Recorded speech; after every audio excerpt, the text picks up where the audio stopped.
చతుర్భుజం ప్రసన్నవదనం ధ్యాయేత్ సర్వవిఘ్నోపశాంతయేత్. గురుర్బ్రహ్మా గురుర్విష్ణుః గురుర్దేవో మహేశ్వరః. గురుః సాక్షాత్ పరబ్రహ్మ తస్మై శ్రీ గురవై నమః. శ్రుతిస్మృతిపురాణానాం ఆలయం కరుణాలయం నమామి భగవత్పాదశంకరం లోకశంకరం.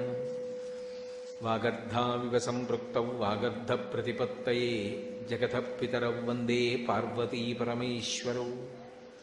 సూక్తిం సమగ్రేతున స్వయమేవ లక్ష్మీః శ్రీరంగరాజమహిషీమధురైః కటాక్షైః. వైదగ్ధ్యవర్ణగుణగుంభనగౌరవైర్యాం కండూలకర్ణకుహరాः కవయోధయంతి. హైమోర్ధ్వపుండ్రమజహన్మకుటం సునాసం మందస్మితం మకరకుండలచారుగండం. బింబాధరం బహుళదీర్ఘకృపాకటాక్షం శ్రీవేంకటేశముఖమాత్మనిసన్నిధత్తాం. విమలపటీ కమలకుటీ పుస్తకరుద్రాక్షసస్తహస్తపుటీ కామాక్షీ పక్ష్మలాక్షీ కలిత విపంచీ విభాసి వైరించీ. మనోజవం మరుతతుల్యవేగం జితేంద్రియం బుద్ధిమతాం వరిష్టం. వాతాత్మజం వనరయూథముఖ్యం శ్రీరామదూతం శిరసా నమామి. ఆపదామపహర్తారం దాతారం సర్వసంపదాం లోకాభిరామం శ్రీరామం భూయో భూయో నమామ్యహం. హరి ఓం. పరమేశ్వర స్వరూపైన సభకి నమస్కారం. ఈ సూర్యాపేట పట్టణానికి నేను రావడం ఇదే ప్రారంభం. శ్రావణమాసం నడుస్తోంది కనుక శ్రావణమాస వైశిష్ట్యం గురించి 4 మాటలు ఈ 2 రోజుల పాటు ప్రదోష వేళలో జరుగుతున్నటువంటి ప్రవచనాన్ని పురస్కరించుకొని చెప్పాలి అని పెద్దల నిర్ణయం. మనకి దేవీ భాగవతంలో వ్యాస భగవానుడు ఒక మాట అంటాడు. కాళూహి బలవాన్ కర్త సతతం సుఖదుఃఖయోః నరాణాం పరతంత్రాణం పుణ్యపాపానుయోగతః అంటాడు. కాళూహి బలవాన్ కర్త. కాలము పరమ బలవత్తరమైనటువంటి స్వరూపము. అది ఎవ్వరి కొరకు ఆగదు. ఆ కాలము ప్రవాహము కింద నడిచి వెళ్ళిపోతుంది. కాల ప్రవాహమునకు వెనక్కి తిరిగి రావడం అనేటటువంటిది ఉండదు. ఒకసారి కాలము కానీ వెళ్ళిపోయిందా, ఇక వెళ్ళిపోయినటువంటి కాలము మళ్ళీ తిరిగి వెనక్కి వచ్చుట అన్నమాట ఉండదు. అందుకే ప్రత్యాయాంతి గతాః పునర్నదివసాః కాలో జగద్భక్షకః లక్ష్మీస్తోయతరంగభంగచపలా విద్యుచ్చలం జీవితం తస్మాన్ మాం శరణాగతిం కరుణయా త్వం రక్ష రక్షాధునా అంటారు శంకర భగవత్పాదులు. సూర్యోదయ సూర్యాస్తమయముల యందు పరమేశ్వరుడు ఆయుర్దాయాన్ని గ్రసించేస్తూ ఉంటాడు.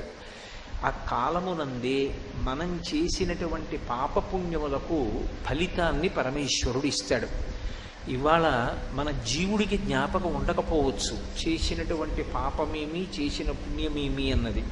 కానీ గత జన్మలలో జీవుడు చేసినటువంటి పాపపుణ్యములు ఏవి ఉన్నాయో వాటిని దృష్టిలో పెట్టుకొని ఆ పాపం పోవాలి అంటే దుఃఖం అనుభవించాలి, పుణ్యం పోవాలి అంటే సుఖం అనుభవించాలి. పాపము పుణ్యము రెండూ కూడా పూర్తిగా లేకుండా పోయిన తరువాత పరమభక్తితో కూడినటువంటి కర్మాచరణము చేత ప్రీతి పొందినటువంటి భగవంతుని యొక్క విశేషమైన అనుగ్రహము వలన జ్ఞానం అంకురిస్తే ఆ జ్ఞానము వలన ఇక మళ్ళీ పుట్టవలసినటువంటి అవసరం లేని పునరావృత్తి రహిత శాశ్వత శివ సాయుధ్య స్థితిని మనిషి చేరుకుంటాడు. కాబట్టి గత జన్మలలో ఏవో పాపములు చేసిన ఉంటాయి. ఆ పాపములు పోవాలంటే ఏదో దుఃఖం అనుభవించాలి. గత జన్మలో నేను ఎప్పుడూ ఎవరికీ ఏదీ పెట్టింది లేదనుకోండి, ఈ జన్మలో నేను కూడా ఎప్పుడూ చెయ్యి చాపవలసి ఉంటుంది తప్ప నేను ఒకరికి పెట్టగలిగినటువంటి అధికారాన్ని పొంది ఉండను. కాబట్టి గత జన్మలో చేసుకున్నటువంటి పాపములే దుఃఖముగా వస్తూ ఉంటాయి. గత జన్మలో చేసుకున్నటువంటి పుణ్యములే ఈ జన్మలో కూడా సుఖమునకు కారణములవుతాయి. చూడండి, కొంతమంది అనేక కారణాలకి దుఃఖపడుతుంటారు. కొంతమందికి ఒక స్వగృహం కట్టుకోవాలని కోరిక, ఇల్లు ఉండదు. ఒకరికి పెళ్లి చేసుకోవాలని కోరిక. ఆ కోరికలు ధర్మవిరుద్ధమైనవి కావు. ధార్మికమైనటువంటి కోరికలు ఉండి తీరాలి. ధర్మవిరుద్ధమైన కోరికలు ఉండకూడదు. అంతులేని కోరికలు ఉండకూడదు. ఎందుకంటే మనుష్య జీవితంలో ఎప్పుడో అప్పుడు అన్నిటికీ అతీతంగా సుఖ దుఃఖాతీత స్థితిని పొందాలి. కాబట్టి ఎప్పుడూ కోరికలతో ఉండడం తప్పేమో కానీ అసలు కోరిక లేకుండా ఉండడం ఎవరికీ సాధ్యం కాదు. కాబట్టి ఏదో కోరిక ఉంటుంది, అది ధార్మికమైన కోరిక అయినప్పుడు అలా ఉండకూడదు అన్నమాట అనడం ఎవరికీ సాధ్యం కాదు. ఒక వ్యక్తి వివాహం చేసుకోవాలి అనుకున్నాడు అనుకోండి, అదేమిటండి మీకు అలాంటి కోరిక అనకూడదు. గృహస్థాశ్రమ స్వీకారం చేయకపోతే అతను దేవరుణం, పితృరుణం, ఋషి రుణం ఎలా తీర్చుకుంటాడు? కాబట్టి పెళ్ళవ్వాలని కోరిక ఉంది, అది ధార్మికమైన కోరిక. సంతానాన్ని పొందాలి అని కోరిక ఉంది, ధార్మికమైన కోరిక. నేను యజ్ఞయాగాది క్రతువులు చెయ్యాలి అని కోరిక ఉంది, ధార్మికమైన కోరిక. కొంతకాలం అయిపోయిన తర్వాత ఎన్నాళ్ళీ వెంపర్లాట, ఇక నాకు దీనితో సంగము లేకుండా సుఖదుఖములకు సాక్షిగా నేను నిలబడగలిగినటువంటి వైరాగ్య సుఖమును పొందాలి. కాబట్టి ధార్మికమైన కోరికలు ఉంటాయి. ఆ కోరిక తీరకపోవడం చేత కలిగినటువంటి బాధ ఏది ఉంటుందో ఆ బాధ మనసు చేత అనుభవింపబడుతుంది. మీరు ఆ విషయాన్ని కొంచెం పరాకుగా గమనించాలి. అన్ని బాధలు శరీరము చేత మాత్రమే పొందబడవు. ఏదో ఒక ధార్మికమైన కోరిక తీరలేదనుకోండి, నాకు సంతానం కలగాలి అని ఒక వ్యక్తి కోరుకున్నాడు, ఆయనకి సంతానం కలగలేదు. ఇప్పుడు ఆయనకి బయట దెబ్బలేం ఉండవు, ఏదో రక్తం కారుతోందని చెప్పడానికి ఏం ఉండదు, కానీ ఎప్పుడూ దిగులుగా ఉంటాడు. మనసు బాధపడుతూ ఉంటుంది, అయ్యో నాకు ఒక ధార్మికమైన కోరిక తీరలేదు, నేను సంతానాన్ని పొందలేకపోయాను. ఇప్పుడు కొన్ని కోరికలు మనసు మీద ప్రభావం చూపించి మనసులో దుఃఖం పొందేటట్టుగా చేస్తాయి. కొన్ని ఉన్నవి జారిపోయి దుఃఖాన్ని ఇస్తాయి. ఏదో ఒకడికి చాలా ఐశ్వర్యం ఉంది, అనేక నగలు పెట్టుకుంటూ ఉండేవాడు. కానీ ఒకరోజు రాత్రి దొంగలు పడి నగలన్నీ ఎత్తుకుపోయారు. ఇప్పుడు ఉన్నది జారిపోయింది, బాధేనా కాదా? కోరుకున్నది రాలేదు, బాధే. ఒక్కొక్కసారి శరీరానికి అనారోగ్యం వస్తుంది. పూర్వం ఎంత ఆరోగ్యంతో ఎంత సుఖంగా తిరిగేవాడో ఇప్పుడు అంత బాధ పొందుతుంటాడు. అనారోగ్యం అంటే పెద్ద ఏదో విశేషంగానే ఉండాలని భావించక్కర్లేదు. తినాలని ఆకలి వెయ్యకపోవడం, తింటే జీర్ణం అవ్వకపోవడం, పడుకుంటే నిద్ర పట్టకపోవడం, ఇవి చాలు శరీరం బాధపడిపోవడానికి. ఈ మూడిటి చేత శరీరం విశేషమైనటువంటి ఖేదాన్ని పొందుతుంది. ఇవన్నీ బాధలే. ఈ బాధలన్నీ ఎందుకు వస్తాయి అని అడిగారు. ఇవన్నీ రావడానికి కారణం మనం మనుష్యులం కనుక. మిగిలినటువంటి ప్రాణులకు ఈ ఇబ్బంది ఉండదు. దేవతలు ఉన్నారనుకోండి, వాళ్ళు కేవలం పుణ్యము యొక్క ఫలితాన్ని అనుభవిస్తారు. మనుష్యుడు కేవలము పుణ్యము యొక్క ఫలితాన్ని అనుభవించడం కాదు, పాపపుణ్యములు రెండిటి యొక్క ఫలితాన్ని అనుభవిస్తాడు. అందుకే కొన్ని సుఖాలు ఉంటాయి, కొన్ని దుఃఖాలు ఉంటాయి. సుఖాలు అనుభవించాలి, దుఃఖాలు అనుభవించాలి. కేవలం సుఖములు అనుభవించడము ఉండదు, కేవలం దుఃఖం అనుభవించడము ఉండదు. ఏదో ఒక సుఖం ఉంటుంది, ఒక దుఃఖం ఉంటుంది, రెండిటినీ కలిపి అనుభవిస్తూ ఉంటాడు. ఇందులో వచ్చేటటువంటి సమస్య ఏమిటంటే ఎవరూ కూడా దుఃఖం ఉండాలని కోరుకోరు. నేను దుఃఖంగా ఉందాం అని ఎవరైనా అడుగుతారా? ఎవరు అడగరు. కానీ దుఃఖం లేకుండా ఉండగలడా? ఉండలేడు. మరి ఆ దుఃఖాన్ని పోగొట్టుకోవడానికి మార్గం ఏమైనా ఉంటుందా? ఒకటే ఒకటి ఉంటుంది.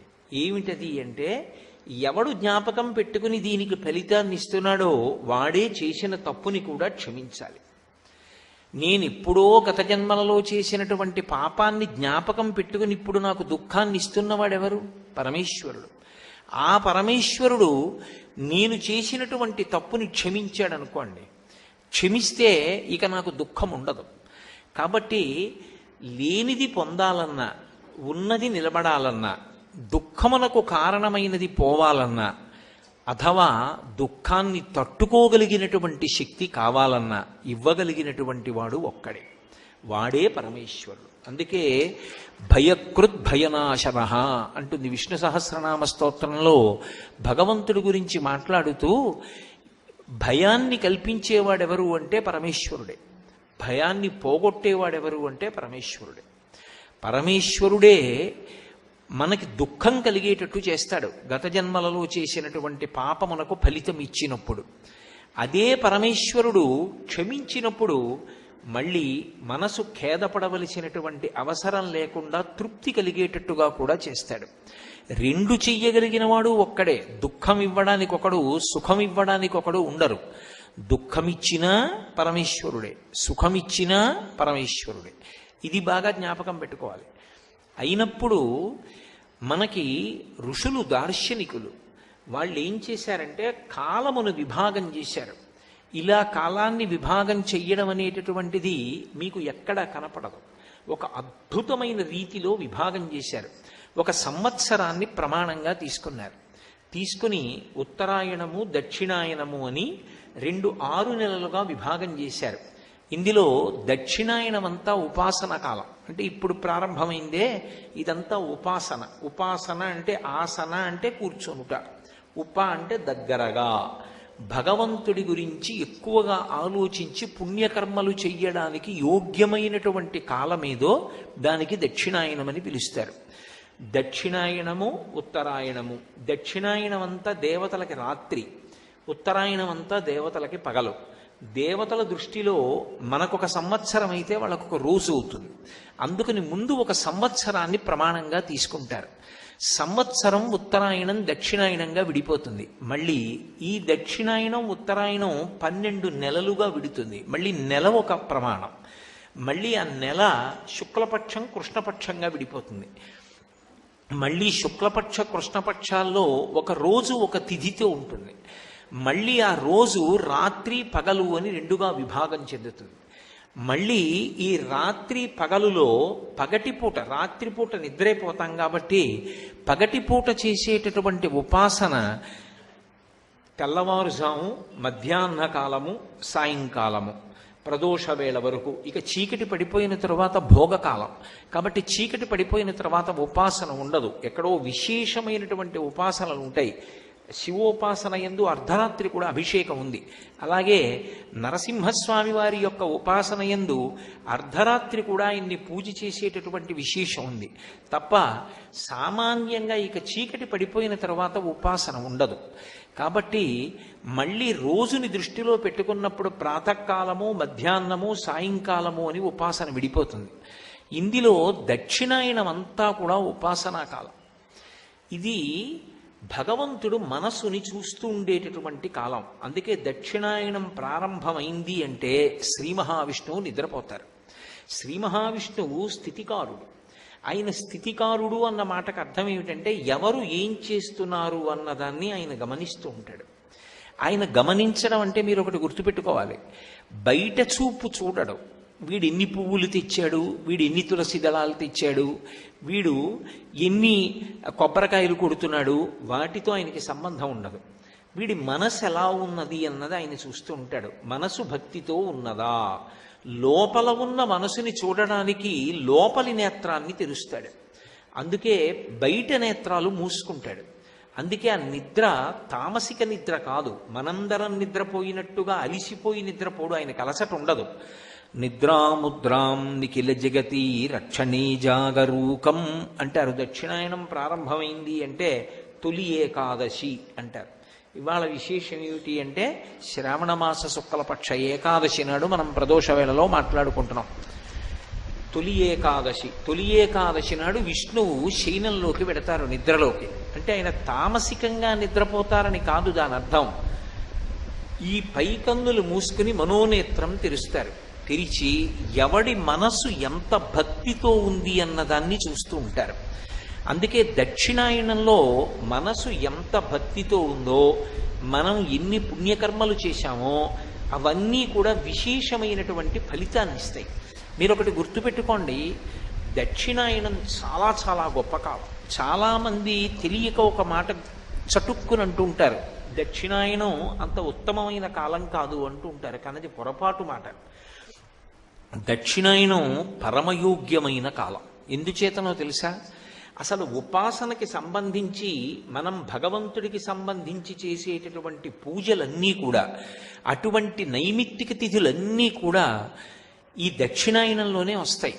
వినాయక చవితి, శ్రావణ మాసంలో వచ్చేటటువంటి మంగళగౌరీ వ్రతం, వరలక్ష్మీ వ్రతం, ఆషాదశమి, కృష్ణ భగవానుడి యొక్క జన్మదినం, కృష్ణాష్టమి, అలాగే భాద్రపదం దాటితే ఆశ్వీజ మాసం వస్తే దేవీ నవరాత్రులు, కార్తీక మాసం వస్తే సరి చెప్పనక్కర్లేదు, మార్గశీర్షము, పుష్యము. పుష్యమాసం దగ్గరికి వచ్చేటప్పటికీ మళ్ళీ ఉత్తరాయణ పుణ్యకాలం ప్రవేశిస్తూ ఉంటుంది సాధారణంగా. కాబట్టి దక్షిణాయన పుణ్యకాలం అంతా విశేషమైనటువంటి తిథులు వస్తాయి. అవి ఈశ్వరారాధనకి సంబంధించినటువంటి కాలం. ఆ కాలమునందు చేసినటువంటి ఉపాసన వలన భగవంతుని యొక్క అనుగ్రహము పరిపుష్టమయ్యేటటువంటి కాలం. మీకు నేను ఒక ఉదాహరణ చెప్పాలి అంటే, భోజనం చేయడానికి ఒక కాలం ఉంటుంది, అపరాన్నము అని. మధ్యాహ్న కాలంలో భోజనం చేస్తాం. మధ్యాహ్నం చేసినటువంటి భోజనం మరునాటి వరకు శక్తినిస్తుంది.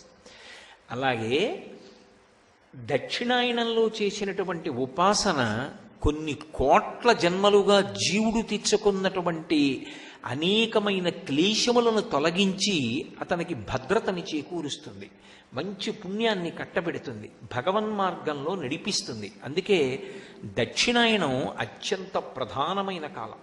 మీకు బాగా అర్థమయ్యేలా చెప్పాలి అంటే నేను ఒక ఉదాహరణ చెప్తాను, మీరు పట్టుకుంటారు. ఒక పిల్లవాడు ఒక పరీక్షకి వెళ్ళి ఎలా అయినా అందులో ఉత్తీర్ణుడు కావాలి అని సంకల్పం పెట్టుకున్నాడు. 60 నిమిషాల్లో 200 ప్రశ్నలకు అతను జవాబులు రాయాలి.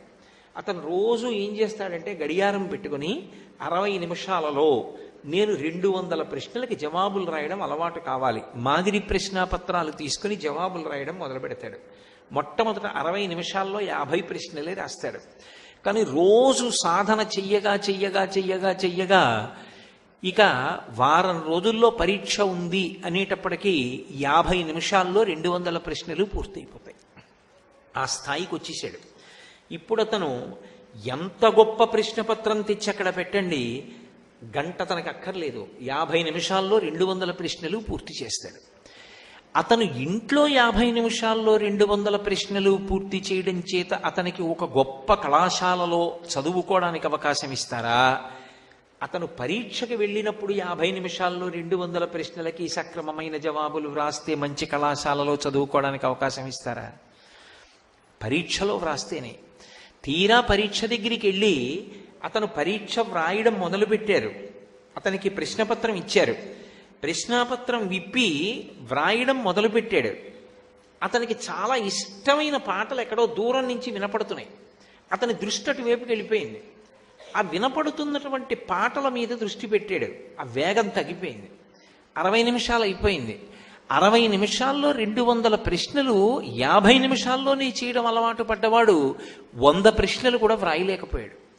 అయ్యా, నేను ప్రతిరోజు ఇంటి దగ్గర చేస్తానండి, 200 ప్రశ్నలు 50 నిమిషాల్లో పూర్తి చేస్తాను అన్నా కూడా అతనికి ఏదైనా విశ్వవిద్యాలయంలో స్థానం ఇస్తారా చదువుకోవడానికి? ఇవ్వరు.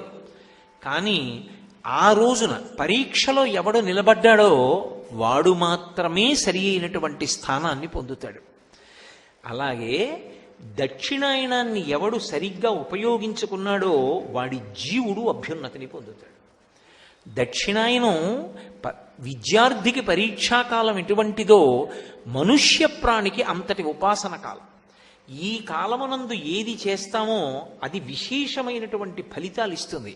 అందుకే వ్రతములన్నీ కూడా ఈ కాలములోనే జరుగుతాయి. మీరు చూడండి, విఘ్నేశ్వర వ్రతకల్పము భాద్రపద మాసంలో చేస్తాం. శ్రావణ మాసంలో వరలక్ష్మి వ్రతకల్పము, మంగళగౌరీ వ్రతకల్పము, ఆషాదశమి అభిషేక కల్పము, ఇలా ఏదో శారదా నవరాత్రులు వస్తాయి. శారదా నవరాత్రుల యొక్క ఉపాసన అన్నీ కూడా ఈ దక్షిణాయనంలోనే నడుస్తాయి. ఇందులో వ్రతము అని ఒక మాట ఉంటుంది. ఈ వ్రతము ఎప్పుడూ కూడా మీరు ఒకటి గుర్తుపెట్టుకోవాలి. ఒక వ్రతమును చేసేటప్పుడు దాన్ని ఎవరు చెయ్యాలి, ఎలా చెయ్యాలి, ఇది చెప్పడానికి అధికారులు ఇద్దరే ఉంటారు. ఒకటి సాక్షాత్ భగవానుడే చెప్తాడు, కొన్ని వ్రతాలు ఇలా చెయ్యాలి అని భగవంతుడే చెప్తాడు. రెండవది ఋషి చెప్తాడు. ఒక్కొక్క చోట ఋషి ప్రోక్తమవుతాయి, ఫలానా ఋషి చెప్పారు అంటారు. కల్పము అన్న మాటకు అర్థం ఏమిటంటే అది ఎలా చెప్పబడినదో అలాగే చెయ్యాలి అని. అంతే తప్ప ఋషి ఒకలా చెప్పి ఈశ్వరుడు ఒకలా చెప్తే మనం ఒకలా దాన్ని చేశామనుకోండి, కల్పాన్ని ఉల్లంఘించామంటారు. కల్పోల్లంఘనం జరిగింది కాబట్టి ఆ వ్రతము చేసినా చెయ్యనట్టే లెక్కలోకి తీసుకుంటారు. అందుకే కల్పము ప్రధానమై ఉంటుంది. కల్పము మనం చెప్పినట్టు కాదు, భగవంతుడు చెప్పినట్టు, ఋషి చెప్పినట్టు మనం చెయ్యవలసి ఉంటుంది. శ్రావణ మాసం దక్షిణాయనంలో వచ్చేటటువంటి మాసములలో చాలా గొప్ప మాసం. ఎందుచేత అంటే ఈ శ్రావణ మాసం లక్ష్మీప్రదం. లక్ష్మి కావాలి అని కోరుకోని వాడు లోకంలో ఎవరుంటాడు?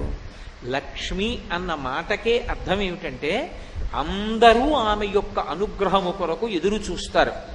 ఏ తల్లి అనుగ్రహము కొరకు లోకములో ఉన్న సమస్త ప్రాణులు ఎదురు చూస్తాయో, ఏ తల్లి యొక్క అపాంగ వీక్షణము అంటే ఇలా తిన్నగా కూడా ఆవిడ చూడక్కర్లేదు, ఇలా కడగంటి చూపు చూస్తే చాలు. యద్భ్రూభంగా ప్రమాణం స్థిరచరరచన తారతమ్యే మురారే వేదాంతా తత్వచింతాం మురభిదురసి యత్పాదచిహ్నైత్తరంతి భోగోపోద్ఘాతకైలీచులికిత భగవత్వైశ్వరూప్యానుభావ సానశ్రీ అస్మృణీతాం అమృతలహరిధీలంఘనీయై అపాంగై అంటారు పరాశర భట్టర్లు. అపాంగై అమ్మవారు ఇలా చూస్తుందిట, కడగంటి చూపు అంతే. ఆ ఒక్క చూపు చేత ఒకడు మహదైశ్వర్యవంతుడవుతాడు. అమ్మవారికి యశస్విని అని ఒక పేరు లక్ష్మీదేవికి. యశస్విని లలిత కవనివ్వండి, పార్వతి కవనివ్వండి, లక్ష్మి కవనివ్వండి, సరస్వతి కవనివ్వండి, ఆ పేరు ఉంటుంది తప్పకుండా. యశస్విని అంటే కీర్తినిచ్చున్నది అని. కీర్తి మనిషి జీవితంలో సంపాదించి తీరవలసినటువంటి విషయం. అందుకే భూపసభాంతరాళవన పుష్కళవాక్చతురత్వమాజి బాహాపటు శక్తియున్ యశమునందనురక్తియు ప్రకృతి సిద్ధగుణంబులు సజ్జనాళికిన్ అంటాడు భర్తృహరి. మంచి కీర్తితో నేను ఉండాలి అన్నది సద్బుద్ధి కలిగినటువంటి ఎవరికైనా ఆశయంగా ఉంటుంది. అటువంటి కీర్తినివ్వగలిగినది ఎవరు అంటే అమ్మవారు. అటువంటి లక్ష్మీదేవి యొక్క కటాక్షాన్ని పొందడానికి అన్ని విధముల యోగ్యమైనటువంటి కాలం ఏది అంటే శ్రావణ మాసమే. అందుకే శ్రావణ మాసంలో వచ్చేటటువంటి పౌర్ణమి యొక్క పేరు కూడా శ్రావణి. శ్రవణం నక్షత్రంతో పౌర్ణమి నాటి చంద్రుడు ప్రకాశిస్తే దానికి శ్రావణ మాసము అని పేరు. శ్రావణ మాసానికి ఒక విశేషమైనటువంటి లక్షణం. ఈ శ్రావణ మాసంలోనే పౌర్ణమి తిథి నాడు యజ్ఞోపవీతం వేసుకుని ఈ విద్యార్థులందరూ కూడా వేదం చదువుకోవడం మొదలు పెడతారు. ఉపాకర్మ అని వేదాధ్యయనం ప్రారంభం చేస్తారు. ఈ కాలమే అన్ని విధములైనటువంటి ఐశ్వర్యములు ఇవ్వడానికి కారణమవుతుంది. చాలా తేలికైనటువంటి విధానంతో విశేషమైనటువంటి ఫలితాల్ని కురిపించేస్తుంది. ఈ కాలమే ప్రధానముగా సౌభాగ్యాన్ని, సంతానాన్ని కాపాడుకోవడానికి యోగ్యమైనటువంటి కాలమై ఉంటుంది. అందుకే మీరు చూడండి, శ్రావణ మాసంలో వచ్చేటటువంటి నక్షత్రం శ్రవణం నక్షత్రంతో చంద్రుడు కలిస్తే ఆ శ్రవణం నక్షత్రం విష్ణు తారకం. శ్రవణం నక్షత్రం శ్రీ వెంకటేశ్వర స్వామి వారిది. శ్రవణం నక్షత్రం విష్ణు తారకమైనది కాబట్టి అది స్థితికారకత్వంతో ఉంటుంది. అంటే రక్షణ శక్తిని ప్రసరణం చేస్తుంటుంది ఎప్పుడు. అంత విశేషమైన కాలం. ఈ కాలంలో శుక్లపక్షంలో వచ్చేటటువంటి పంచమి గరుడ పంచమి, నాగపంచమి అని రెండు పేర్లతో పిలువబడుతుంది. అవి రెండు విరుద్ధ ప్రాణులు. గరుడు ఎక్కడుంటాడో అక్కడ పాము ఉండదు. పాము ఎక్కడుంటుందో అక్కడ గరుడు వస్తే దాన్ని చీల్చేస్తాడు. అవి రెండు పరస్పర శత్రుత్వం కలిగినటువంటి ప్రాణులు. అటువంటి రెండు ప్రాణుల యొక్క ఉపాసనకి సంబంధించినటువంటి తిథి నాగపంచమి లేదా గరుడ పంచమి. అదేమిటి అలా ఎందుకు వస్తుంది శ్రావణ మాసంలో? అసలు చాలా జాగ్రత్తగా మీరు ఆలోచన చేస్తే పామును పూజించుట అన్న మాటని జాగ్రత్తగా అర్థం చేసుకోవాలి. పాముని పూజించుట అంటే కేవలం లౌకికంగా పాముని పూజించుట అన్న వరకు మాత్రమే పరిమితమైపోదు. పాము నాగదేవతగా తత్ అధిష్టానమైనటువంటి దేవతకి కొన్ని విశేషమైనటువంటి శక్తులుంటాయి. అవి సంతానకారకములవుతాయి. అందుకే సాధారణంగా సంతానం కలగకపోతే దోషం ఎక్కడుంది అంటే ఏదో నాగదోషం ఉంది అని నిర్ధారణ చేస్తూ ఉంటారు. అథవా అలా కాకపోతే సుబ్రహ్మణ్యేశ్వర స్వామి వారి యొక్క అనుగ్రహం చేత సంతానం కలుగుతుంది అని.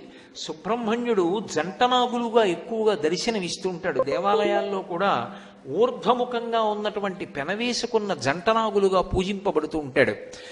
ఈ నాగస్వరూపం అనేక కారణాల చేత పూజింపబడుతుంది. పాము దానిలో ఉన్నటువంటి విషము వలన భయకారకము. అలాగే పాము ఎప్పుడూ కూడా కిందకి వెళ్ళిపోతుంది. మీరు చూడండి, భూమికి అడ్డంగా పాకుతుంది, కలుగులోకి వెళ్ళిపోతుంది, కిందకి వెళ్ళిపోతుంది తప్ప పాము పైకి లేచి నిలబడదు. కానీ పాముల యందు కొన్ని ఉత్తమమైనటువంటి నాగులు ఉంటాయి, చాలా విశేషమైన శక్తి కలిగినటువంటి నాగులు. అవి ఒక కర్ర ఎలా నిలబడుతుందో అలా నిలబడుతుంది. ఒకానొకప్పుడు అకస్మాత్తుగా అనుకోకుండా అలా జరుగుతుంది అని నేను సిద్ధంగా లేనటువంటి సమయంలో, నేను ఒక కారులో వెళ్ళిపోతుండగా ఒకానొక కారణం చేత ముందు వెళ్ళినటువంటి కారు దాని తోకకి తగిలిన కారణం చేత కోపం వచ్చి వెనక్కి తిరిగి అలా కర్ర పుల్లలా నించున్నటువంటి పావును ఒకసారి నేను చూశాను. అది కర్ర ఎలా నించుంటుందో అలా నిలబడుతుంది ఒక్క క్షణం. పావుకి అలా నిలబడే శక్తి ఉంటుంది. మనిషి తనలో ఉన్నటువంటి తేజస్సు క్షయమైపోకుండా చూసుకోవాలి. ఇంత పవిత్రమైన సభలో బాగా అర్థమయ్యేటట్టుగా చెప్పాలి అంటే నేను ఒక్క ఉపమానం చెప్తే మీకు అర్థమైపోతుంది. ఒకడు ఒక పెద్ద పూలతోట పెంచాడు. ఒక పెద్ద పూలతోట పెంచి ఆ పువ్వులలో ఉండేటటువంటి సువాసనంతటినీ కూడా జాగ్రత్తగా, ఆ పరిమళాన్నంతటినీ కూడా సేకరించాడు. ఇప్పుడు అది ఇంత పెద్ద పూలతోటలోంచి ఇంత చిన్న సీసాలోకి ఆ పరిమళ ద్రవ్యం వచ్చింది. ఇప్పుడు ఇంత కష్టపడి సేకరించిన పరిమళ ద్రవ్యాన్ని తీసుకెళ్లి ఒక మురుగుడు గుంటలో పోసేశాడు. ఏమైనా ఉపయోగం ఉందా? ఉపయోగం ఉండదు. మనిషి యందు వీర్యము అని ఒక మాట, వీర్యము తేజస్సు, అది అస్తమానం లౌకికమైనటువంటి కోర్కెలు కలిగి విశేషమైనటువంటి కామంతో అధోముఖంగా ఎవరు తన తేజస్సుని కోల్పోతూ ఉంటాడో వాడు ఊర్ధ్వముఖ చలనం చెయ్యలేడు. పరమేశ్వర పథంలో యోగమునందు కూర్చోవడం సాధ్యం కాదు. మీరు చాలా జాగ్రత్తగా గమనించండి. పీఠాధిపత్యంలో ఉండేటటువంటి మహాపురుషులు ఎంత వయసు ఉండనివ్వండి, శరీరం ఎంత లావుగా ఉన్నట్లు కనపడనివ్వండి, వారు ఒకసారి ఆసనం వేసి కూర్చుంటే కొన్ని రోజులు కూడా కూర్చోగలరు. నేను అర్థం అవడానికి చెప్తున్నాను తప్ప అంతటి మహనీయమూర్తి గురించి తక్కువ చేయడం నా ఉద్దేశ్యం కాదు అని మీరు గమనించాలి. శృంగగిరికి పీఠాధిపత్యం వహిస్తున్నారు భారతీతీర్థ మహాస్వామి. భారతీతీర్థ మహాస్వామి వారి యొక్క శరీరాన్ని మీరు పైకి చూస్తే లావుగా పొట్టిగా ఉన్నట్టు ఉంటారు. కానీ వారు నృసింహ జయంతి లాంటి తిథులు వస్తే వారు ఒక పీట మీద కూర్చుని ఆసనం వేసుకొని పొద్దున్న కూర్చుంటే, తెల్లవారుజామున ఆసనంలో కూర్చుంటే ప్రదోష వేళలో నృసింహావిర్భావ సమయంలో పూజ చేసి రాత్రి 8 గంటలకే కాలిలా తీస్తారు తప్ప తెల్లవారుజామున కూర్చుంటే ఇక రాత్రి 8 గంటల వరకు ఆసనంలో కూర్చుంటే ఇక కాలు తీరు. అంతలా కూర్చోగలిగినటువంటి దృఢత్వం, ఆ శక్తి, ఆ జ్ఞాపక శక్తి, ఆ తేజస్సు ఒక రోజు మొత్తం మీద ఏదో కొద్దిపాటి ఆహారం అంత నియమంతో తీసుకున్నా కూడా అంతటి ధారణాశక్తి, అంత తపశ్శక్తి దేని చేత నిలబడతాయంటే వారు అస్కలిత బ్రహ్మచారులై ఉంటారు. అందుకే అసలు వారి జీవితంలో వివాహం ఉండదు. శంకర భగవత్పాదులు కొంతమందికి కొన్ని నియమాలు విధించడానికి కారణం అదే. వీర్యశక్తి తేజశక్తిగా, తేజశక్తి ఓజోశక్తిగా మారితే ఆ ఓజోశక్తి చేత మనిషి యోగమునందు నిలబడి పరమాత్మ వైపు ఊర్ధ్వముఖ చలనం చెయ్యగలుగుతాడు. ఆ ఊర్ధ్వముఖ చలనం చెయ్యగలిగినటువంటి శక్తిని శంకరాచార్యుల వారి సౌందర్యలహరిలో పైకి లేచిన పాముగా అభివర్ణిస్తాడు. అలా ఆ స్థితి నాకు కలుగుగాక, అటువంటి ఓజోశక్తిని నేను పొందెదనుగాక, ఈశ్వరుడి యొక్క పథంలో ప్రయాణించేటటువంటి శక్తి నాకు కలుగుగాక. యోగమునందు నిలబడుట అంటే, యోగము అంటే అనేన యుజ్యతే ఇది యోగ, అనేకముగా కనపడుతున్నవి చిట్ట చివరికి ఒకటిగా మారిపోవడం. బ్రహ్మము తప్ప వేరొకటి కనపడకుండా అంతటా బ్రహ్మమే నిండి ఉన్నదనేటటువంటి భావమునందు రమించి అనుభవమనందు రూఢము కాగలిగిన శక్తిని పొందాలి అంటే అదిగో ఒక పాము ఎలా నిలబడుతుందో అలా ఊర్ధ్వముఖ చలనం చెయ్యగలగాలి.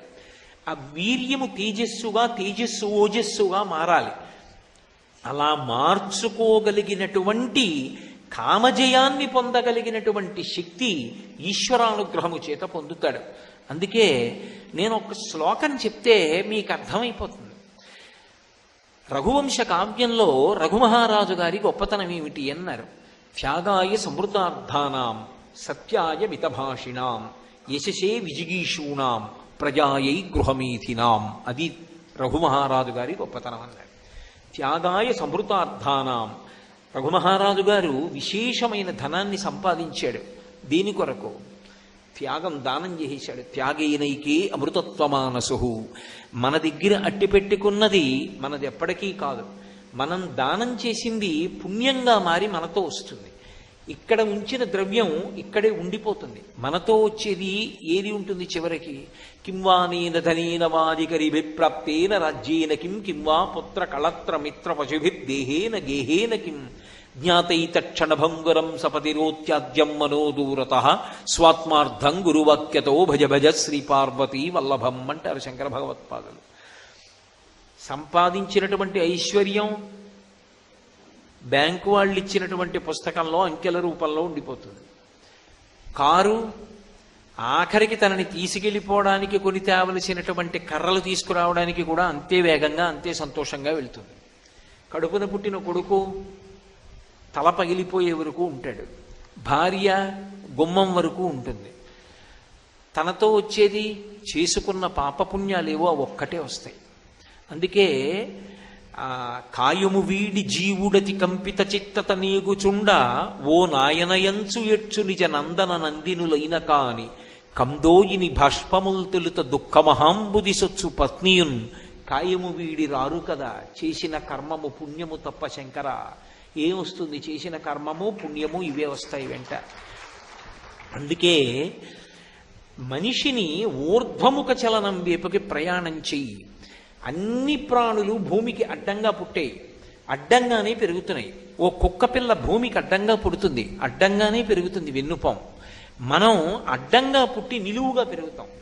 నిలువుగా పెరగడానికి కారణం ఏమిటంటే నువ్వు ఊర్ధ్వముఖ చలనం చెయ్యి.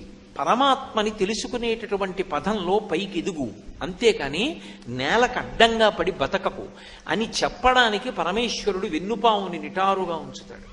అలా వెన్నుపావుని నిటారుగా ఉంచినటువంటి పరమాత్మ దాని చేతనే మనకి సంకేతిస్తున్నాడు, నువ్వు జీవితంలో పైకి ఎదగడం నేర్చుకో. అందుకే పావుకు ఆహారం ఎలుక, ఎలుకని పట్టుకుంటుంది. పాము ఎలకని పట్టుకుంటుంది అన్న మాట పైకి. ఆంతరమునందు లక్షణం ఏమిటో తెలుసా? ఎలక సంసారమునకు ప్రతీక. మనము ఇల్లు కట్టాలంటే శంకుస్థాపనని గొయ్యవుతాం. ఎలక మన ఇంట్లోకి వచ్చి ఉండాలన్నా కూడా కన్నం పెడుతుంది. మనకి అక్కర్లేని విషయాలన్నీ తెచ్చి ఇంట్లో దాచుకుంటాం. ఆఖరికి పాలు తెచ్చుకున్నటువంటి కవర్లు కూడా బొత్తు పెట్టి దాచుకుంటాడు. ఎందుకురా అంటే ఎప్పుడో ఎవడో శనగపప్పు ఇస్తాడు, దానికోసం దాచానంటాడు. ఎలక దానికి అవసరం ఉందా లేదా లేదు, ప్రతిదాన్ని ఎత్తుకుపోయి కలుగులో పెట్టుకుంటుంది. మనుష్యునికి అధిక సంతానం, ఎలకకి అధిక సంతానం. మనుష్యుణ్ణి ఎవడు పెంచి పోషించి డబ్బిచ్చాడో వాడికే ముప్పు తెస్తాడు. ఎలక ఏ యజమాని ఇంట్లో ఉంటుందో ఆ యజమాని పడుకున్నప్పుడు వాడి కాలి వేళ్ళు కొరుకుతుంది. ఎలక ఇంట్లోనే చూరుల మీద తిరుగుతూ ఉంటుంది. మనిషి ఎప్పుడూ ఒక చూరు కింద ఇంట్లో తిరుగుతాడు. ఎలకని ఏది పట్టుకుంటుంది? చీకట్లో చప్పుడు అవ్వకుండా పాదముల యందు మాంసపు ముద్దలు ఉన్నటువంటి పిల్లి వచ్చి ఠక్కున పట్టుకుంటుంది. మనిషిని ఏది పట్టుకుంటుంది? చప్పుడు అవ్వకుండా వచ్చి పట్టుకుని మృత్యువు పట్టుకుంటుంది.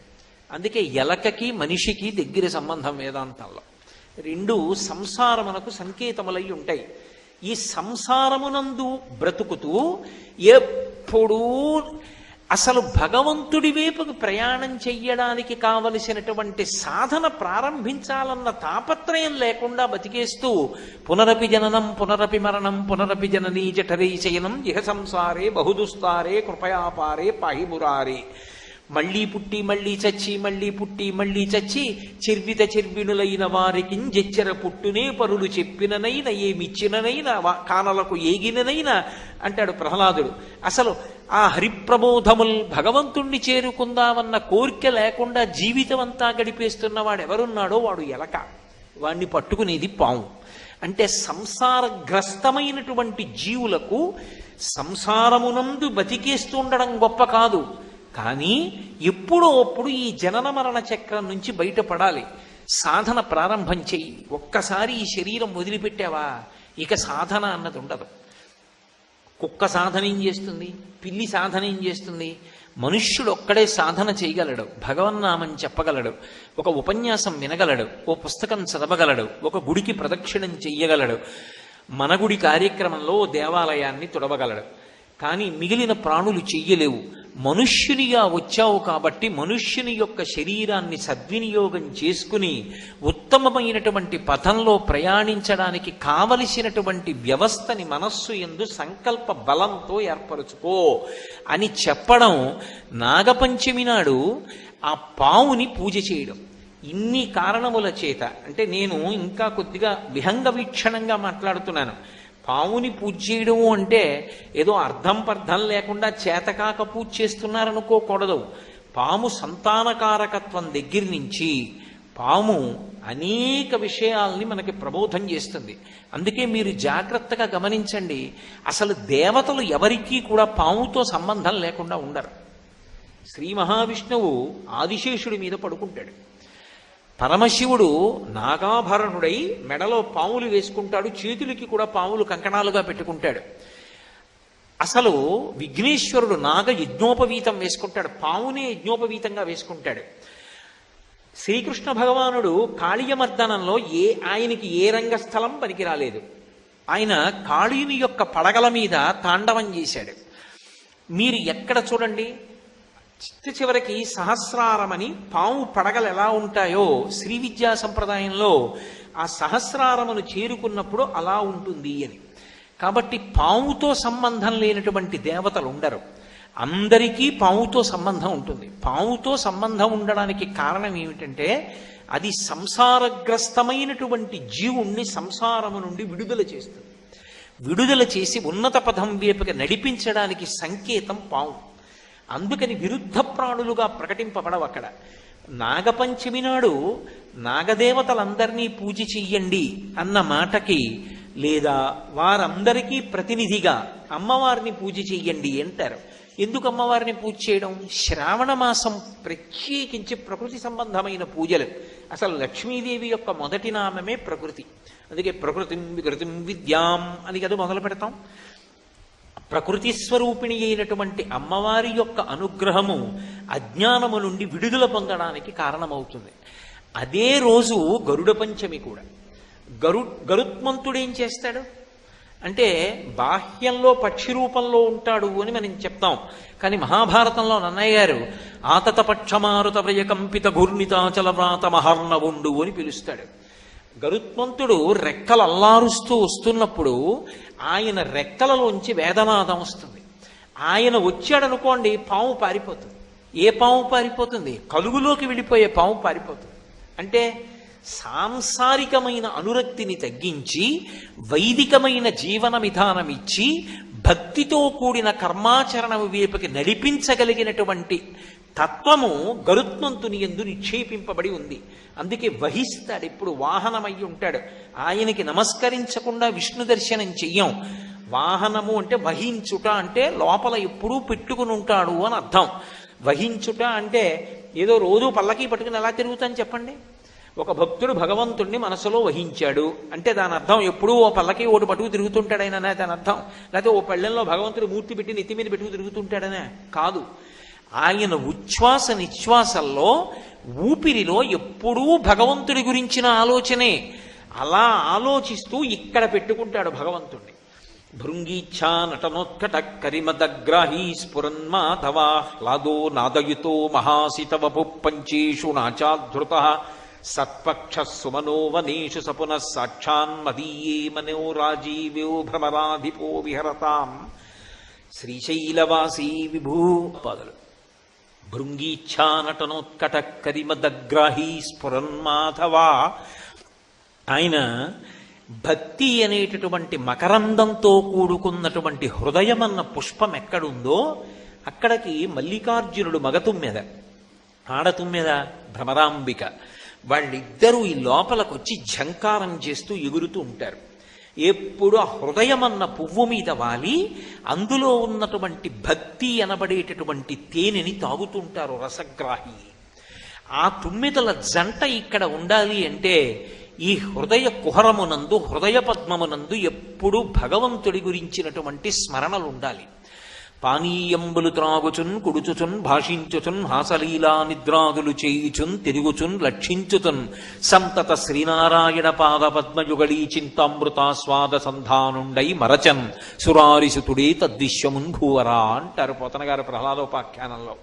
ఎప్పుడూ భగవంతుడి గురించిన ఆలోచనే. అసలు భగవంతుణ్ణి అడగవలసినవి ఏమైనా ఉంటే రెండు అడుగుతారు.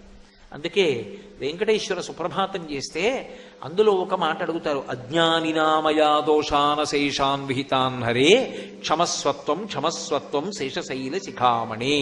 నా తప్పులు క్షమించు, ఇన్నాళ్ళు నా అంతవాడు లేడనుకున్నాను, నేను ఇన్ని తప్పులు చేశాను, ఇప్పుడు నాకు అర్థం అవుతాను.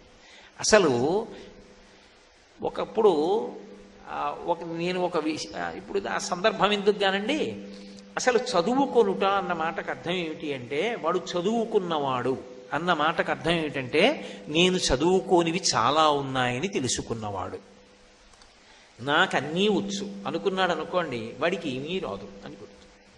అన్నీ వచ్చు అని గుర్తు ఏమిటంటే అసలు నాకేమొచ్చు అంటే నేను చదవవలసినవి ఎన్ని ఉన్నాయండి నిజానికి? నా జన్మ సరిపోతుందా? భరద్వాజుడికి సరిపోలేదు వేదం చదవడానికి. నేనేం చదువుతాను? నాకేమొచ్చు? ఈశ్వర నాకేం రాదు. శంకర భగవత్పాదులంతటి వారన్నారు, స్మృతౌ శాస్త్రే వైద్యే శకున కవిత గానఫణితౌ పురాణే మంత్రే వా స్తుతి నటన హాస్యేశ్వచతుర కమర్థం రాజ్ఞాం ప్రీతిర్భవతి మైకోహం పశుపతే పశుం మాం సర్వజ్ఞ ప్రజిత కృపయా పాలయ విభో అన్నారు. ఈశ్వర నాకు వేదం రాదు, స్మృతులు తెలియవు, కావ్యాలు రావు, పురాణాలు రావు, పోనీ నలుగురిని నవ్వించడం కూడా రాదు, రాజుల్ని పొగడ్డము రాదు, వైద్యము రాదు. కాబట్టి నన్ను ఏమంటారు? పశువు అంటారు. ఈశ్వర నాకు చాలు, నేను పశువుని, నువ్వు పశుపతివి, మన ఇద్దరికీ చాలదాయి అనుబంధం, నన్ను ఏలుకో అన్నాడు. శంకర భగవత్పాదులంతటి వారు పశుమాం సర్వజ్ఞ ప్రజజ కృపయా పాలయ విభో అంటే నేను 4 పుస్తకాలు చదివి నా అంత మనగాళ్ళు లేడండి అని ఎలా మాట్లాడతాను?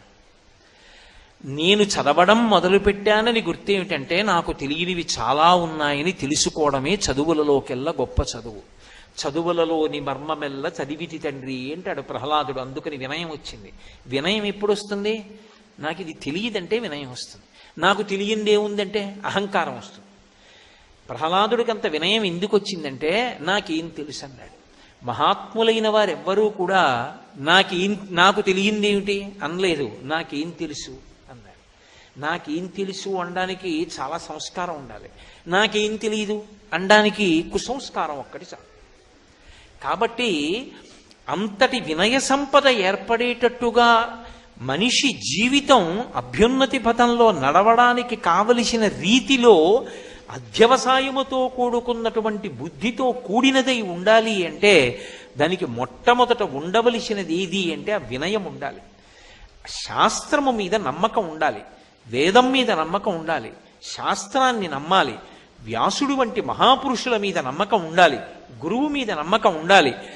అప్పుడే వాళ్ళు చెప్పిన పదంలో మనం ప్రయాణం చేస్తాం. ఏదో చెప్పాడు కానండి పెద్ద విశేషం ఏముందంటే అసలు నమ్మకం అన్న మాట ఎక్కడ వస్తుంది? ఉండదు. అందుకే గరుత్మంతుడు వస్తున్నాడు అంటే పాము కలుగులో దూరిపోయింది అంటే దాని అర్థం ఏమిటంటే అస్తమానం ఈ దిక్కుమాలిన సంసారమేనా? మనుష్య జన్మకి ఇంతకన్నా గొప్ప ప్రయోజనం ఇంకొకటి లేదా? ఎన్నాళ్ళు ఉంటాను? ఉంటే 70 లేకపోతే 80. కానీ ఈ లోపల నేను చేయవలసింది ఏదో లేదా? మిగిలిన వాళ్ళ సంగతి అలా పెట్టండి, నా జీవుణ్ణి నేను ఉద్ధరించుకోవద్దా? నా జీవుడి కోసం కూడా నేను ఏదో ఒకటి చెయ్యాలిగా. ఆఫీస్కి వెడుతున్నాను, ఉద్యోగం చేస్తున్నాను, డబ్బు తెస్తున్నాను, దాస్తున్నాను, స్థలాలు కొంటున్నాను, ఇళ్ళు కొంటున్నాను, కొడుక్కిస్తాను, కూతురికిస్తాను, ఏదో చేస్తాను. మరి నా జీవుడి కోసం రేపొద్దున్న ఈ శరీరం వదిలిపెట్టి జీవుడు వెళ్ళిపోయాడు అనుకోండి, ఆ జీవుడికి మళ్ళీ భార్య వస్తుందిగా, లేకపోతే అది ఆడదిగా పుడితే భర్త వస్తాడుగా, అప్పుడు ఉండాలిగా మళ్ళీ తినడానికి, అప్పుడు ఉండాలిగా మళ్ళీ సంతానం పొందడానికి, అప్పుడు ఉండాలిగా సుఖ సంతోషాలు. మరి ఇవన్నీ పొందాలి అంటే జీవుడికి పుణ్యం ఉండాలిగా. మరి వాడికి నేను చేసుకుంటున్నది ఏమిటి? అది నేనేమైనా చేసుకుంటే కదా. నేను గుడికి వెడితే, నేను ఓ గుడికి ప్రదక్షిణం చేస్తే, నేను ఓ గుడి తుడిస్తే, నాకున్న దాంట్లో రూపాయి ఇస్తే, ఓడికి అన్నం పెడితే, ఓడికి మంచినీళ్ళు ఇస్తే, 4 మంచి మాటలు చెప్తే అప్పుడు పుణ్యం. ఏమీ చేయకుండా ఉత్తర జన్మల్లో సుఖపడతానంటే ఎలా కుదురుతుంది? కుదరదు. కాబట్టి నీ జీవుడి కొరకు నువ్వేం చేసుకుంటున్నావు? ఈ ప్రశ్న మనిషిలో ఉత్పన్నమవడమే గరుడ పంచమి. గరుత్మంతుడు రాగానే మామూలు పాము కలుగులోకి వెళ్ళిపోతుంది. అంటే కామముతో కొట్టుమిట్టాడి కోర్కెలతో తిరుగుతున్నవాడు చిచ్చి చిచ్చి ఎప్పుడు ఈ కోర్కెలైనా, భగవంతుణ్ణి కూడా పొందాలి, నేను జీవుణ్ణి రక్షించుకోవాలి, ఈ కోరిక ఏర్పడింది. ఇది ఉత్తమమైన కోరికే. ఇప్పుడు పాము కలుగులో దూరిన పాము కాదు, పైకి లేచి నిలబడుతున్న పాము. కాబట్టి ఆ పావుని అటువంటి నాగులు ఏముంటాయో అవి గరుత్మంతుడు వాటి జోలికి వెళ్ళడు, వాసుకి మొదలైన వాళ్ళ జోలికి. అవి గరుత్మంతుడి చేత ఆదరింపబడతాయి ఆ సర్పాలు. కాబట్టి గరుడ పంచమి గరుత్మంతుడు ఏం తీసుకొస్తాడు? అమృతాన్ని తీసుకొస్తాడు.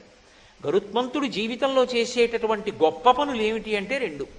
ఒకటి, శ్రీ మహావిష్ణువుని వహిస్తాడు. ఇక్కడ ఎప్పుడూ భగవంతుడి గురించి ఆలోచించగలిగినటువంటి సద్బుద్ధి కలగాలి. నేను రేపు ఉదయం నుంచి ఎప్పుడూ ఈశ్వరుడి గురించి ఆలోచిస్తానండి అన్నాను అనుకోండి, కుదురుతుందా? అలా ఆలోచన ఉంటుందా? ఎప్పుడు ఎడిపోతుందో అటైపోతుంది. కానీ ఎటు తిరిగి ఎటొచ్చినా భగవంతుడి వైపుకే వస్తుంది అనుకోండి ఆలోచన, వాడు అదృష్టవంతుడు. అలా రావాలంటే దానికి భగవంతుడు అనుగ్రహం ఉండాలి, గురువుగారు అనుగ్రహం ఉండాలి. అంత తేలిగ్గా ఏం భగవంతుడి వైపుకి వెళ్ళవు ఆలోచనలు. అలా వెళ్ళేటట్టు చెయ్యగలిగితే, అలా ఎవడైనా ఎప్పుడూ భగవంతుడి గురించి ఆలోచిస్తే వాడు ఈశ్వరుణ్ణి వహిస్తున్నాడు. అది గరుత్మంతుని యొక్క అనుగ్రహం. గరుత్మంతుడు అమృతం తీసుకొస్తాడు దేవతల దగ్గర నుంచి. అమృతం అంటే అది తాగినవాడు మరణించాడు. మనం చిట్ట చివరి ప్రయోజనంగా ఏమడుగుతాం? మాకు మృత్యోర్మా అమృతంగమయా, మృత్యువు నుండి అమృతత్వానికి తీసుకెళ్ళమంటాం. ఇక నాకు మృత్యువు కలగకూడదు అని అడుగుతాం. మృత్యువు కలగకూడదు అంటే ఎప్పుడు మృత్యువు కలగకూడదు? మీరు చాలా జాగ్రత్తగా ఆలోచించాలి ఈ మాట. అలాగే పరమశివుణ్ణి ఉద్దేశించి మృత్యుంజయ మహామంత్రం చెప్తాం. ఓం త్రయంబకం యజామహే సుగంధిం పుష్టివర్ధనం ఉర్వారుకమివ బంధనాన్ మృత్యోర్ముక్షీయమామృతాత్ అంటాం. ఇక మృత్యువు కలగకూడదు నాకు అంటే దాని అర్థం ఇక పుట్టకూడదు. ఇప్పుడు పుట్టేశావుగా, ఇప్పుడు పుట్టేశావు కాబట్టి ఈ శరీరం వదిలేయాలిగా. మరి మర్త్యలోకంలో ఉన్నాడు. మర్త్యలోకం అంటే ఎప్పుడో అప్పుడు శరీరం వదిలిపెట్టాలి. మరి ఈ శరీరం వదిలిపెట్టాలా వద్దా? వదిలిపెట్టేయాలి. అంటే మృత్యువు రావకూడదు అన్న మాటకు అర్థం ఈ శరీరంతో ఉండిపోవాలని కాదు. బాగా గుర్తుపెట్టుకోవాలి మీరు ఈ మాట. మృత్యువును జయించుట అన్న మాటకు అర్థం ఇప్పుడు మృత్యువు కలుగకుండుట అని కాదు. ఈ శరీరం పడిపోకుండా నేను ఎప్పుడూ ఉండిపోవాలి అన్నాను అనుకోండి, వాడు భక్తుడు కాదు, రాక్షసుడు. ఎందుకో తెలుసా? అసలు వేదపరమైన సిద్ధాంతాన్ని వాడు అంగీకరించాల. ఈ శరీరము పడిపోతుంది, పడిపోయి తీరుతుందని ఈశ్వరాజ్ఞ. వాసాంసి జీర్ణాన్ని యథా విహాయ, ఇది పడిపోతుంది, ఇంకో శరీరాన్ని పొందుతుంది. కానీ ఈశ్వర ఇక నాకు జన్మొద్దు, ఇక నేను రాకూడదు, నాకు జ్ఞానం ఇయ్యి. ఏ జ్ఞానము? భగవత్ సంబంధమైన జ్ఞానము కలిగితే ఇక పునరావృత్తి లేదు. అది ఎందుకు ఇస్తాడు? భక్తితో కూడిన కర్మాచరణం చేస్తే ఆయన ఆ జ్ఞానాన్ని ఇస్తాడు. అటువంటి భక్తితో కూడినటువంటి కర్మాచరణము వలన జ్ఞానము కలిగితే ఒక విషయం తెలుస్తుంది. ఏమిటి తెలుస్తుంది? ఇది నేను కాదురా, ఇది శాశ్వతం కాదు, ఇది పడిపోతుంది. శాశ్వతమేది ఆత్మ, దానికి పడిపోవడం ఉండదు, అది ఎప్పుడు ఉంటుంది, అది నేను. చిన్న విషయం గుర్తుపెట్టుకోండి. సత్యమునందు ఊంచుకొనుట అంటే ఏది సత్యమో అది సత్యమని నమ్మగలుగుట. ఏది సత్యమో? ఆత్మ. నేను ఆత్మ, అది ఎక్కడికి పోతుందని బెంగెట్టుకుంటావు? అది పోవడానికి చోటేది? అది పోదు, అది ఎప్పుడూ ఉంటుంది. కాబట్టి అసలు బెంగపెట్టుకోవడానికి ఏం లేదు. ఇది నేనంటావా? ఎంత నువ్వు పట్టుకున్నా ఉండదు. దీన్ని ఉంచడానికి ఎంత బెంగ పెట్టుకుంటే మాత్రం ఉంటుంది? బెంగ పెట్టుకున్న వాళ్ళు కోట్ల కోట్ల కోట్ల మంది ఉన్నారు. ఎవరున్నారు? కారే రాజులు రాజ్యములు గెలువరే, గర్వోన్నతి పొందరే, వారేరి సిరి మూట కట్టుకొని పోవంజాలిరే, భూమిపై పేరైనన్ కలదే, శిబి ప్రముఖులను ప్రీతిన్ యశక్కాములై ఈరే కోర్కెలు వరలం తలపరే ఈ కాలమున్ భార్గవా అంటారు పోతన గారు వామన మూర్తి యొక్క ఆఖ్యానంలో. ఎవడు సత్యాన్ని అంగీకరిస్తాడో, ఇది కాదు సత్యం, ఇందులో ఉండి నేను సత్యాన్ని పట్టుకోవాలి సాధన చేసి, ఇది పడిపోకముందే సాధన చేసేయాలి, అప్పుడు ఇది ఋతుమంతం అంటారు. ఇందులో ఉండి అసత్యాన్ని ఆధారం చేసుకుని సత్యాన్ని పట్టుకోవాలి. అప్పుడు ఇది పడిపోతుంటే బలవంతంగా పడగొట్టకూడదు. ఇది పడిపోతోంది, ఓ అసత్యమైన వస్తువు పడిపోతోందని తాను సాక్షిగా చూస్తాడు. అలా సాక్షిత్వంతో చూడగలిగినటువంటి ప్రజ్ఞ అంకురిస్తే ఆ పడిపోయినటువంటిది ఏదో అదే చిట్ట చివరిసారి పడిపోవడం, అదే ఆఖరిసారి శరీరం పడిపోవడం, అదే చిట్ట చివరి మృత్యువు.